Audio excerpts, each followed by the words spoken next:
大家好，我是国A，欢迎来到思想实验室。我想大家到现在应该都已经发现了哈，走到哪里，不管在台湾哪里，大家都在讨论 AI。我们现在呢，甚至会称台湾是 AI 之岛，政府也在力推所谓的新 AI 10大建设。仿佛我们只要拥抱演算法，所有的社会问题呢，一个一个都可以迎刃而解。但是今天我们的来宾，法国哲学家丹尼尔·安德勒教授呢，他要来浇一盆冷水。他认为AI 之所以变强，其实是因为他学会了战略性撤退，他放弃了理解人类复杂的情感，去追求几率的预测。这有点像是我们为了追求甜味而去喝代糖，那虽然舌头是满足了呢，身体却没有得到营养。那如果我们习惯了这种代糖智慧呢，那台湾人最引以为傲的灵活性以及韧性，会不会渐渐被 AI 搞得萎缩了呢？所以今天呢，我们要来做的思想实验就是关于人类智慧与 AI 谁胜谁负。让我们来欢迎丹尼尔·安德勒教授。教授你好。 Thank you very much.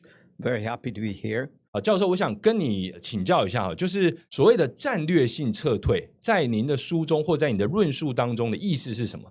这个意思是说，我们现在觉得 AI 变聪明了，其实是一个误会吗？是一个误解吗？其实是因为 AI 它降低了标准，它放弃去模仿人类，所以它现在才可以在这场游戏当中取得胜利吗？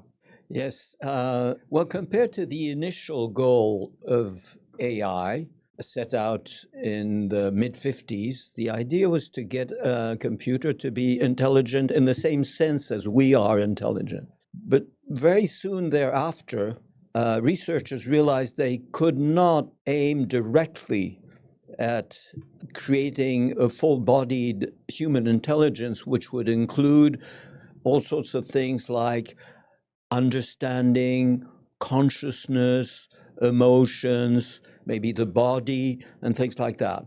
They decided that those things would come later, and they focused on strictly logical intellectual tasks. Now, whether this was a strategic move or a tactical move depends on who you're talking to. For some researchers, it was good enough to fulfill their goal, not worrying about the rest, understanding, consciousness, emotions, and so on. For others, on the contrary, the idea was that there was going to be a second step after you have achieved the first goal of having an intelligent machine in the restricted sense of being able to reason, play chess, play Go, and stuff like that. Then you would also worry about emotions, understanding, consciousness, the self, and things like that. For some researchers, it was going to come for free. It was going to be an emerging effect. Once you have pushed the program far enough, you will realize that your machine is not only a good reasoner, but it also is conscious, has emotions, and so on.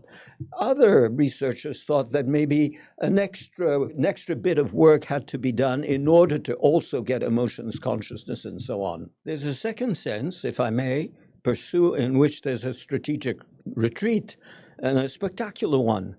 The pioneers, the Minskys, Newells, and yes, Simon, and the McCarthy, and so on, thought that they would develop a machine intelligence from first principles. They thought that maybe in human intelligence there's some sort of central principle that they would be able to reproduce on the machine, again, from principles.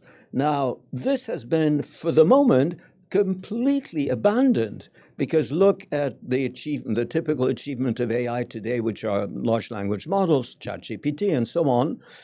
These are developing a form of intelligence, if you will, but it's entirely not from first principles, but from linguistic traces of actual behaviors. So it's looking, in a certain sense, at everything that's been done and said and written down in human conduct and saying, well, we'll just sort of mash this up together and we'll produce something like human behavior, but not from first principles, from the examples given by human behavior through the ages. 那今天我们有机会邀请到这个安德烈教授，就是因为您最近在台湾出版了这本书，那书名叫做《AI 会取代人类智慧吗？然后在这本书这个后半部分呢，大概是第8章其实有一个非常有趣的讨论，就是关于从情境到问题。我简单来说，就我的理解是，机器其实它很能去回答问题，可是人类或者说我们这些有意识的智慧生物才有办法去感知那个情境，然后自己去产生问题。这就让我想到说，台湾人非常重视的一个词叫做人情世故。比如说假设今天有个朋友他失业了或是失恋了，那我们不只是要解决他的情绪或者说回答他的这个问题，而是要在那个混乱沉重的氛围当中跟他共存。那对于 AI 来说，这种没有标准答案甚至没有效率的陪病情境或是陪同的概念，在它的逻辑架构当中会被如何去解构呢？它有办法提供像人类一样这样的安慰吗？还是说这只是可能到后来就是人类会自己去想象它是跟人类一样的？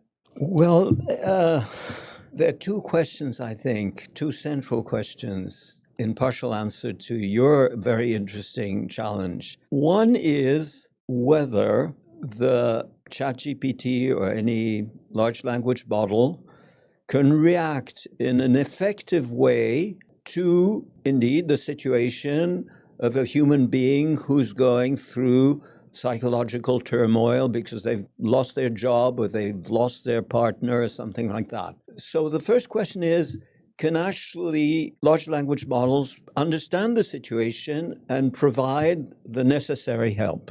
To some extent, they can. The situation, they cannot grasp the entire situation because they're not in the place of the person who's in trouble, which includes an enormous amount, an infinite number of details about her life, her parents, how she was brought up, what she's really interested in, whether she has money problems, whether she's sick or has been sick, whether she wants to change jobs or change places to live, and so on. So what the large language models perceives is what it is told by directly or indirectly about the situation. That is, a number of information, relevant information that she's, for example, that she's lost her job, and that she, of course, is alarmed by whether she can get a new job and where she can get a new job and why she was fired and so on. So all of this can be fed in the machine. And then the machine, what does the machine do? The machine goes and looks up in its immense store of stories, of scenarios, one that, or a number of them that more or less match what they've heard about this person's particular situation. And then they can look up in their memory, what's the thing to say to that person? What's the thing to do with that person in such cases? And so it can indeed recommend to be near the person, stay with the person, say a number of soothing things, comforting thoughts, that it's not so bad, that it will pass, and so on. And it can do that indeed. Now, whether it's the same as the comfort provided by a human being is, of course, another matter. It's close enough in some cases. Why is it close enough in some cases? Because it's true that we're all pretty much the same. I mean, if you, for example, were going through the same sort of thing, well, I would presumably recognize the situation as one that's familiar to me, and I would more or less know what to tell you, although I don't have all the details. And so that's what the large language model does.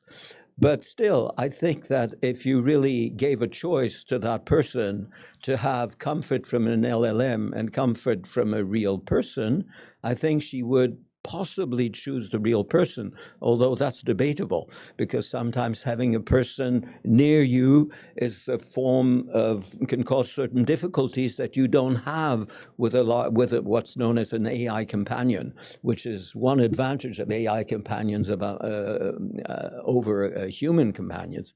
But nonetheless, of course, it's not the same. It's something that does function in the same way, most of the cases. But the big difference, one big difference is that if you're a person and you begin to say something to the person saying, oh, for example, if it's a breakup, a typical thing to say is, I didn't want to tell you, but this boyfriend of yours wasn't really a very interesting person. I always suspected you guys wouldn't go along. Now, if you start saying this and you look at the person and her reaction, you immediately realize that's not the way to go. And you change courses, you stop. And of course, an LLM cannot do that in real time, you see?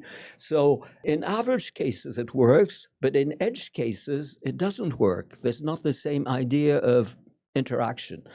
Now, the other thing that you raise is whether there is one right thing to do or to say in the circumstance, sort of an optimal way. And of course, what your question suggests that you don't believe that there's one single way. There's several ways. You can either talk or not talk. You can hold her hand or not hold her hand. You can ask her to go, suggest that you go for a walk and take her to the movies or whatnot. And of all these possibilities, there's not a single one that is objectively optimal. There's no such thing as the optimal comfort to bring to someone who's in a situation. And that's something that is completely beyond the possibilities, the capabilities of a large language model, which is also always looking for the optimal solution. 但教授，我有一个问题想要再追问。我看到一些预测，就是在2026年，也就是今年，大概会有数百万的人转向 AI 寻求心理慰藉，很大的原因可能就是因为它随处可得，而且它很便宜。即使说它没有办法看着我们的眼睛，即使它没有办法牵我们的手，但是它可以在任何时间、任何地点说出一些看起来还不错的话语，让你感觉有陪伴。但另外一方面，我也看到另外一种说法，就是这其实反而会让这数百万的人最终承受一种痛苦。因为他虽然因为便利的关系去采取了这样子的互动，但是他过一阵子就会感觉到，我们跟人诉苦是因为希望对方作为一个人类，他能够同理我们的痛苦，共享这种状态。但是很快这个诉苦的人就会发现到，这个 AI 它是没办法同理这个事情，所以反而在这个过程中会更痛苦。所以这痛苦没有办法被透过这种分享的方式解决掉。我想要请问教授，您觉得这会是一个问题吗？因为我们知道现在有很多人他透过就直接跟 AI 进行这种心理咨商，但也有一些状况是最糟糕的情况，就是可能甚至想要结束自己的生命。对，我想要请教教授，你怎么看这件事情？ Oh, I think it's an enormous challenge. I think the issue of AI companions really deserves a lot of attention. And of course, it's already worries people, especially for adolescents who tend to commit suicide, who are much more fragile than adults. But I think it also applies to adults. There is something that if I had a choice, and if I could regulate, but Mr. Trump doesn't want me to regulate, but if I could, I would have not strictly outlawed AI companions, but I would have forced the companies who construct those models to minimize anything that makes the AI companion look like a real person. I think that's the major defect, and actually it's more than a defect, it's a fault. It's like leaving a charged gun in the hands of ordinary people. I mean, that's unfortunately what happens in the US, for example, and we see what the results are. Now, if an AI companion is okay as long as it's so clear from construction, from presentation, and so on, that it's not a real person, that it tells you a little bit what, in the old times, if you felt in pain, you would maybe turn to literature. You read a book, a fairy tale, or even an encyclopedia about what it is to lose a job, what it is to break up, what happens to Romeo and Juliet, and so on. And that would bring you comfort, but a book never passes off as a person.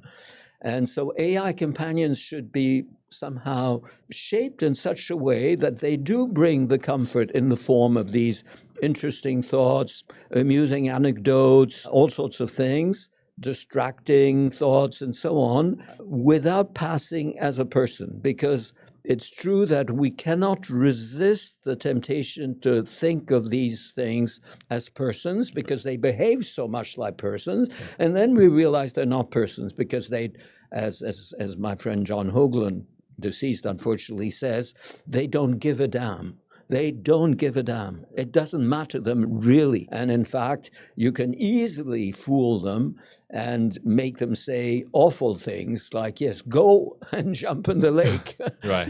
And so I really think that that's a big problem. It's a big challenge. I don't know exactly how, what to do about it in the present situation with this. Yes, of course, people like them a lot. People are lonely. People do have breakups and heartaches and worries and anguishes and so on. And so they turn to these things. I don't know what to do about it.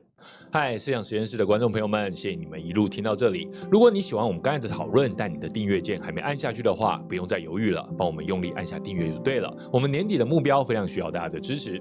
另外，我们也有开放会员功能，如果大家的支持能量还没用完，也欢迎大家加入我们的会员，给我们更多力量。最重要的来了，这个实验室非常需要大家的参与。你们有什么非常想要了解的议题，或者希望我们敲碗邀请哪一位来宾的吗？也欢迎在底下留言告诉我们，我们团队也会使出最大的力量来邀请他们。OK， 就让我们回到今天这场深度的对话。那我想教授对于 AI 的立场绝对不是全盘的反对，但也不是像某些这个 AI 提倡者一样鼓励各行各业所有的人都赶快追着 AI 跑。真正重要的不是 AI 会做什么，而是我们人类会怎么用它。那在您的论述当中呢，其实是有两个非常生动的比喻，一个是代糖，一个是轮椅。那您把现在的这个生成式 AI 呢比喻成代糖，代糖就像我们在可乐里面健怡可乐里面会喝到的，有甜味但没营养。那当然现在大家可能也不太需要那个营养，所以说它反而变成一种好事。很多人现在用 AI 来写情书、写道歉信，不管是公司也好或个人也好，或者说我现在每天在 Facebook 上都会滑到的很多所谓的意见领袖，他们试着用 AI 在写一大堆长篇的论述，试图展现很有见地这样子。那假设看到这些内容的人，不管是收到个人的信件，又或者说看到这些公开贴文的人，真的被影响了，被感动了，他的目的被达到了，这个甜味是真的还是假的？真的有那么重要吗？ So let me take a step back and talk briefly about New Year's cards. When you send your good wishes to your friends on a card.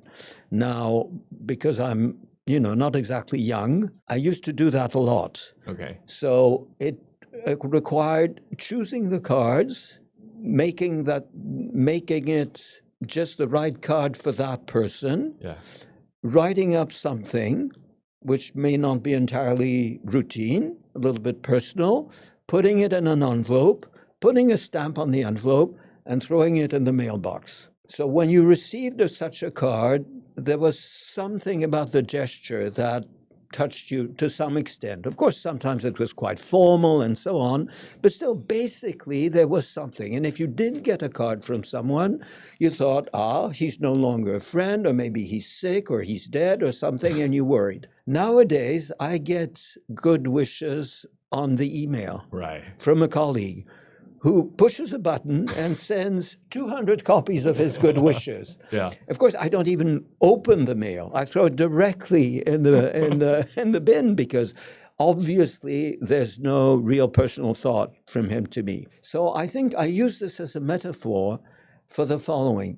If the AI allows you to infer from what the AI has produced to the original intent, and if that intent is interesting to you, then it's okay to use the AI. Okay. If the AI, on the contrary, makes the intent either obviously non-existent or hides the intent, then I think it's not a good idea to use the AI. And I think that people will eventually realize this. So the more they will get political programs or love letters or encouraging emails that they will know directly or indirectly that they're produced by AI, they will pay less attention. They will give it less worth, less value. Same.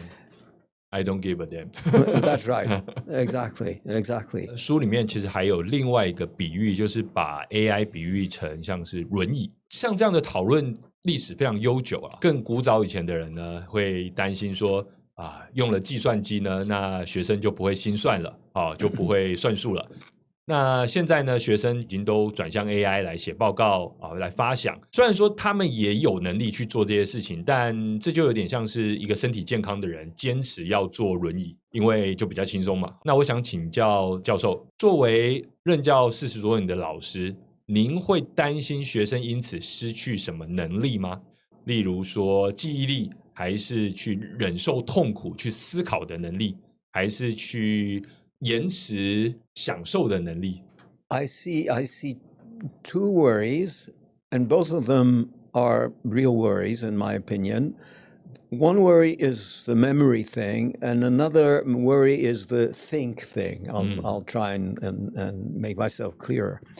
So I would say that the memory thing is bad, but it isn't as bad as the other thing. So why is memory bad? Obviously because people and myself, I've been using Google for a while, and now there's Google with AI and Perplexity and so on. And I can see that I'm more and more relying on Google for retrieving quickly words, locutions, or even entire theories. There are lots of complicated theories in philosophy, and which I have studied, which I have taught. But, 30 years later, I don't remember exactly what is the crucial argument. Why is Hume so worried about causality and so on? So I ask Perplexity, remind me quickly, what is Hume's position on causality? and it comes up with but it's about the same as reading an encyclopedia in an old-style book. It's not that different. I'm less worried about memory because I think that people do memorize things that are really important to them. And even though they can count on AI to help them remember certain things, they will remember. I think we're cognitively built to remember things that matter to us. On the other hand, for more theoretical or scholarly things, even at a very elementary level of, say, a 10-year-old or 12-year-old, there's an educational psychologist called Willingham, who's a very interesting character. And I was impressed by his arguments and empirical proof that what students remember is what they've had trouble understanding.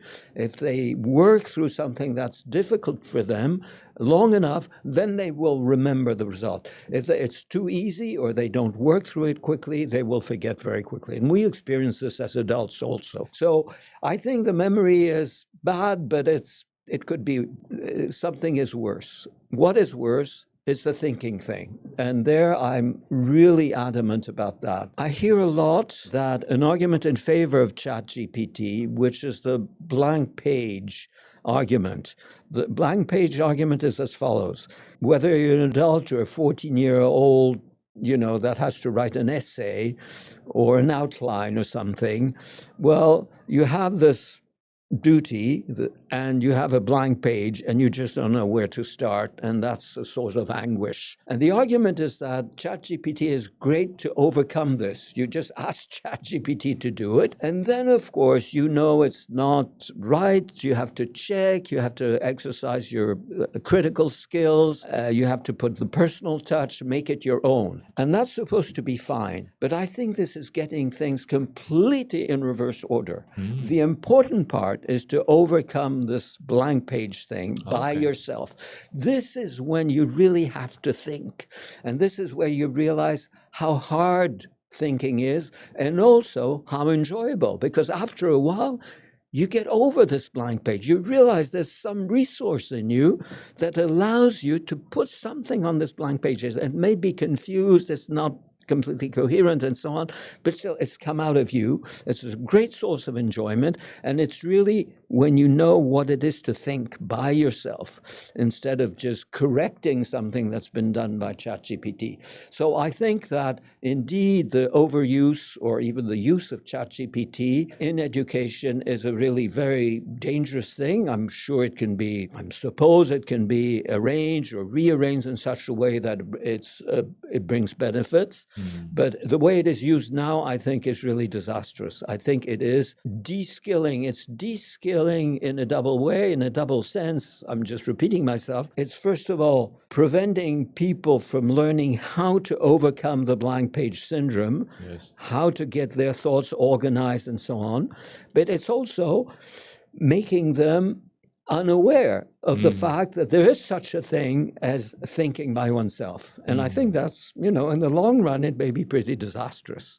教授，我想我们现在已经活在了被资讯科技塞满的世界。比如说以我自己来说好了，我可能要到台北市任何一个地方，我都要仰赖 Google Map。我已经放弃了去记录或去思考方向这件事情。正如你刚才所说的，我已经失去了这种技能。那现在我们包括我们台湾的政府或我们台湾的教育机构，我们都在鼓励学生尽量的去使用 AI， 或者说所谓的驾驭 AI。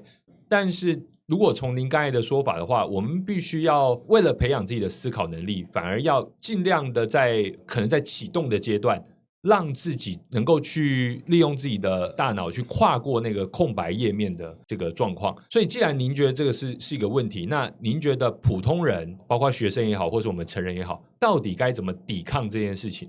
我们到底该怎么训练自己没事不要仰赖 ChatGPT 或者是 Perplexity 或者是 Gemini? That's a very nice question because I have a theory on that. That theory I call bilingualism. So it's not bilingualism Mandarin and English or Italian and Russian. It's with and without technology. I think that the entire educational process, whether on the teacher's side, on the student's side, should be conducted in parallel with technology and without technology. Exactly as in bilingual schools, they have courses in history and mathematics in English and in Mandarin. And the reason is that they learn English with mathematics on the one hand and Mandarin with mathematics on the other hand. Now, why would we want to teach and learn with technology? That's obvious because technology gives an enormous advantage. And if you don't know how to use technology in a good way, you're either going to not use it or use it in a bad way and lose your competition with respect to professionals who do know how to use the technology in a good sense. So absolutely, they should be able to learn and teach using the best of technology. But why would they also need to learn and teach without technology? Well, for two reasons. One is the blank page argument. They have to learn how to think by themselves, orient themselves by themselves, because it's important cognitive skills that we need, basically, even to use technology to the best effect. I mean, you use Google Map in the right way because you have a basic understanding of orientation. But I think kids who've never, had to find their way in a city, I don't even know whether they've developed this sense of orientation. And there's another question, which is that technology may fail us. Sometimes the technology breaks down. There's no electricity, nothing works. And then if you haven't learned how to deal with things without technology, you're completely lost. So I think bilingualism is the key, I think. Can I add one little thing, which is the economic dimension?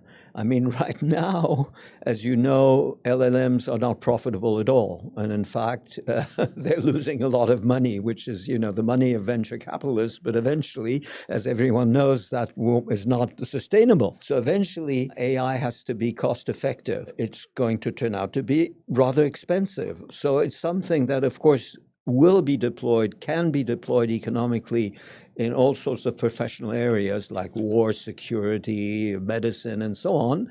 But for everyday use, I think it's going to turn out to be a little bit on the expensive side. So instead of hitting the ChatGPT or Perplexity button every minute, because every time it's going to cost you or you have to pay a fairly expensive subscription, that's going to slow down. And so you're going to use it when you really need it and not just any moment. 那正如教授来自法国，跟我们台湾一样，都是民主国家，在这样的民主政体里面呢，其实充满了多元的声音跟冲突。那事实上有蛮多的人认为，这样子的冲突其实是很没有效率的。那为了提升治理的效率呢，我们应该让 AI 来参与决策，甚至去取代很冗长的这些议会的讨论啊，或是国会的讨论，或是政治内阁的讨论。那您如何去评估决策效率跟人类协商的混乱之间的价值权衡？正如我们在公司里面，我们渐渐都会觉得，其实把人召集起来开的会，其实越来越没有意义了。很多时候，不如就是叫 AI 就把这个事情解决了。但是假设我们把这个事情应用在民主上面，您觉得会造成什么样的影响呢？或是您觉得会有哪些正面或是负面的发展？ Well, of course, the idea of using what was not then known as AI models, but operational research, all sorts of formal models to help with decision, that's been going on for decades, actually. And in a way, AI is just somehow the logical evolution of this trend towards trying to formalize decisions to make them as rational, as efficient as possible. Now, what's new, I think, what AI, latter-day AI, contemporary AI has brought, which is new, are two things. Of course, the immense augmentation of compute power and data resources, which somehow it looks quantitative, but at that rate it becomes qualitative. The models can be much, much, much better than the previous ones. So that's one. And the other thing is that ChatGPT, or large language models, allow for discussion in ordinary language. So it's the language that not only specialists of optimization in programs, political programs, technological programs understand, but your ordinary parliament member can argue with ChatGPT and hear what ChatGPT has to say about the pro and the con of this or that decision. So, of course, one can be, so that's one thing. The other thing is that, of course, democracy seems to be undergoing a crisis. I mean, everywhere, I mean, it's, the chat of the discourse everywhere is about the crisis that democracies are undergoing with illiberal democracies and autocracies, and the idea that the choice now, given that the democracies don't work, I don't believe that, but many people are tempted to think that democracies don't work. So you have a choice.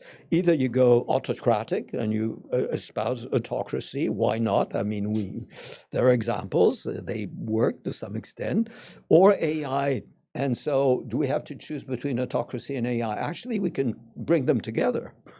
We can have AI run in an autocratic framework, and that's one way to go. But it's a way that democracies don't want to go. They don't want to go autocratic. So they look for AI solutions. There are two ways one can think of going. One is replacement. That was your suggestion. I don't believe that you believe it, but you were testing me. Can we replace the deliberation, democratic deliberation, entirely by AI? And the answer is no, for the following logical reasons. Suppose you have this big issue, say, what should the defense policy in Taiwan be? It's apparently a topical question. And democracy has trouble dealing with this issue. So you're going to look for the best possible AI model, but you have to choose the model. So you have to debate about which model to choose. So initially, already there's the human deliberation has to be there. So it can be done bureaucratically in a ministry, but basically it is, again, human being debating about which model to choose. And at the other end, so you've gotten your model, you run it, and it tells you, well, this is how much you should spend within the next 5 years, 10 years, 15 years, 20 years, and these are the planes that you should buy, et cetera, et cetera. Fine. But then you've got to see whether you're going to accept the decision, because maybe the decision goes against a certain intuition you have, or you think that the model dysfunctioned, or you think that the model has biases, right? So you have to debate about whether you're going to accept the decision of the AI system. So at both ends, you're going to have deliberation. So wholesale replacement is out of the question. But I think that you can certainly bring in AI help in the democratic deliberation, and I think it would be actually good. And I actually think that even LLMs can be good, because LLMs are actually quite good at sort of ordering the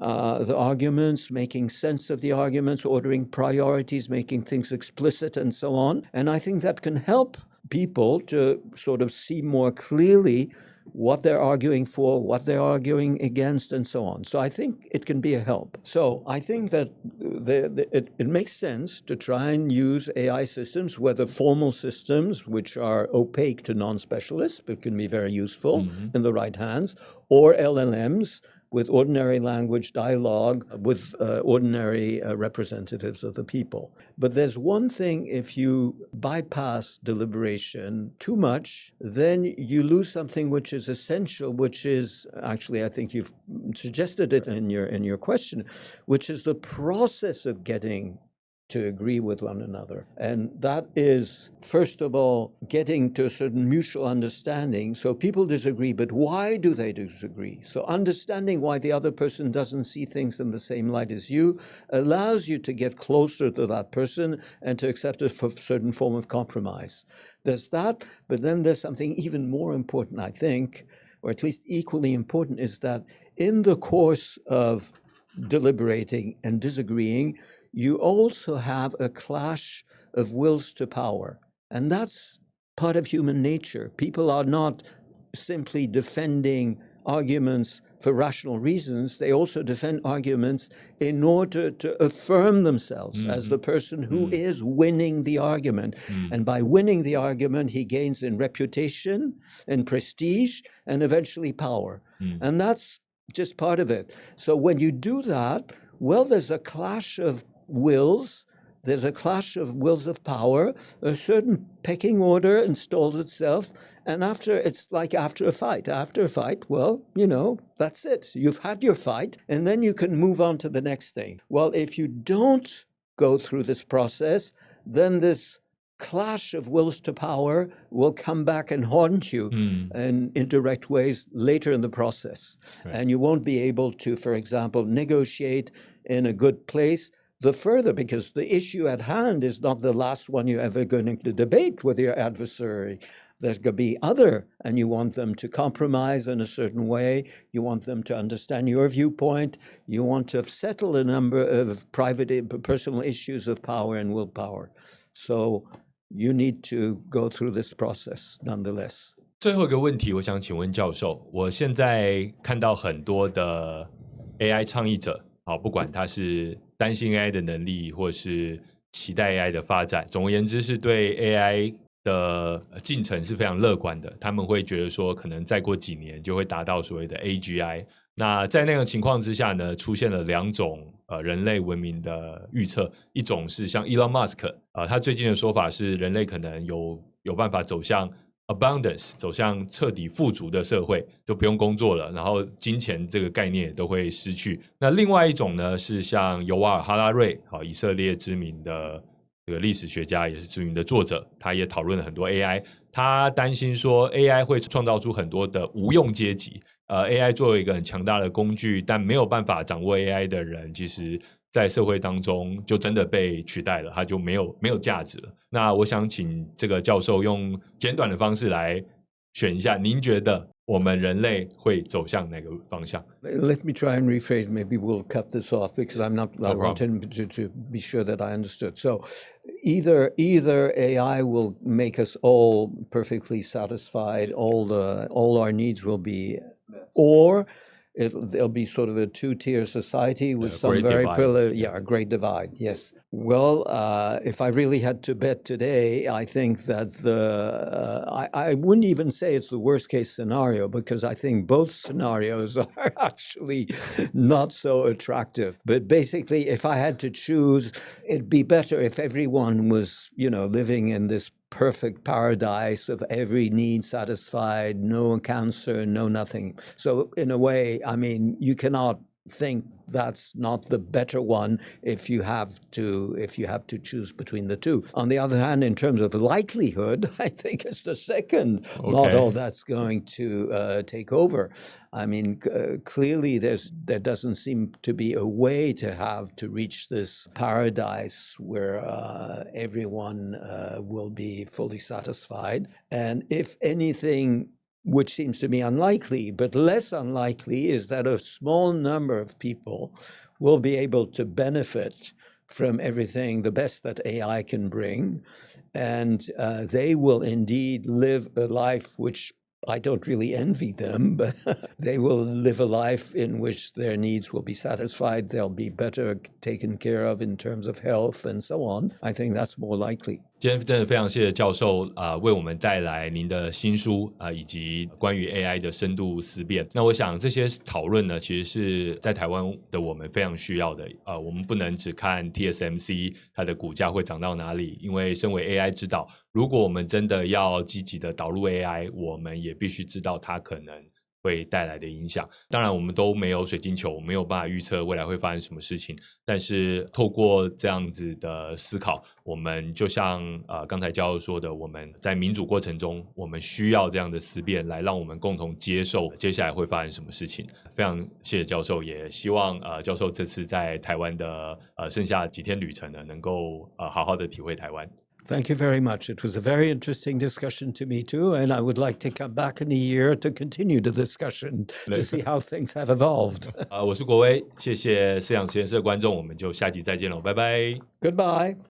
欢迎来到思想实验室，我是国威。思想实验室的 YouTube 会员功能今天起正式上线了，感谢大家一直以来的信任，想邀请最挺我们的你，与我们一起走得更远。有了大家的支持，我们承诺会继续制作更多优质的内容，在未来与大家一起做不同主题的思想实验。欢迎点击下方的加入按钮，与我们一同前行。